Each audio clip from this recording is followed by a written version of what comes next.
They said the war in Ukraine would contain Russia.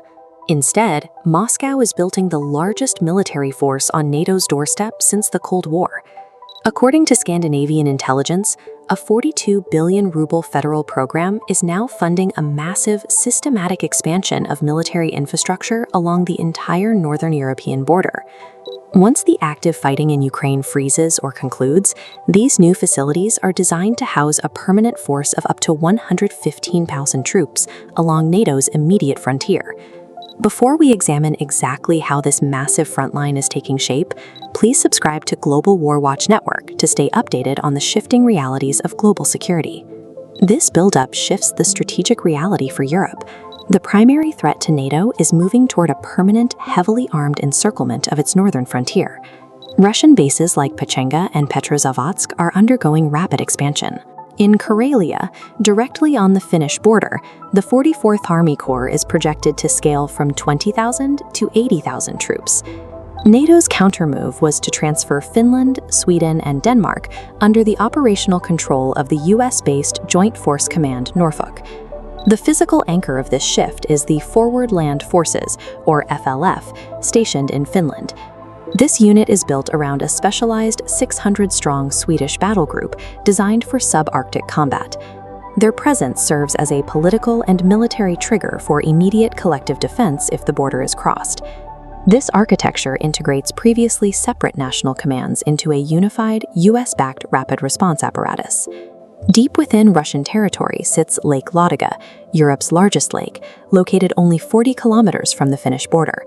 Russia recently moved Caliber missile-equipped corvettes up the Neva River into the lake, successfully bypassing traditional Baltic Sea choke points. This diagram shows the range of these assets. From this inland bastion, Ace ships can launch precision strikes deep into NATO territory while remaining shielded from conventional naval counterattacks in the Baltic. NATO is now prioritizing the development of long-range fire capabilities and intelligence sharing to hold this previously overlooked inland area at risk. The deployment at Lake Ladoga weaponizes internal geography to bypass NATO's maritime containment. Below the threshold of open war, Russia employs gray zone tactics, shadowing NATO vessels and conducting frequent airspace violations to test response times. These provocations carry a high price. Unidentified drone flights cost Germany's aviation industry 160 million euros, while cyber attacks have targeted critical infrastructure like Danish waterworks. This hybrid campaign aims to strain NATO's political cohesion, attempting to divide allies over how to respond to non-kinetic threats. These gray zone activities serve as a continuous stress test, measuring the alliance's resolve before any conventional force moves. To physically stop a land invasion, Estonia, Latvia, and Lithuania are coordinating the Baltic Defense Line, a 60 million euro per year fortification project. This diagram shows how the line uses natural geography. Swamps funnel heavy armor into anti-tank ditches and concrete dragon's teeth. Behind these barriers is a network of modular concrete bunkers. Each holds 10 soldiers, providing interlocking fields of fire while sheltering troops from artillery.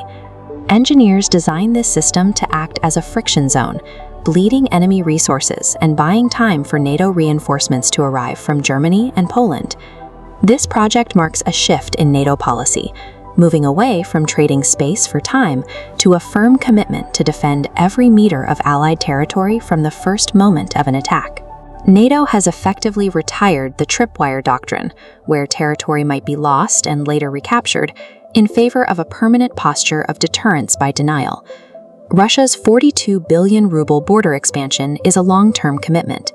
These physical bases and depots will remain a structural threat long after the war in Ukraine concludes. For European allies, this means preparing for a generational reality, independently sustaining a militarized frontier to prevent the next escalation. The border separating Russia and NATO has become a weaponized ecosystem of active deterrence. Thank you for your time and participation today. If you found this breakdown valuable, please like, share, and subscribe to Global Warwatch Network. We want to hear from you. Share your thoughts in the comments below and join our social media channels. Links are in the description.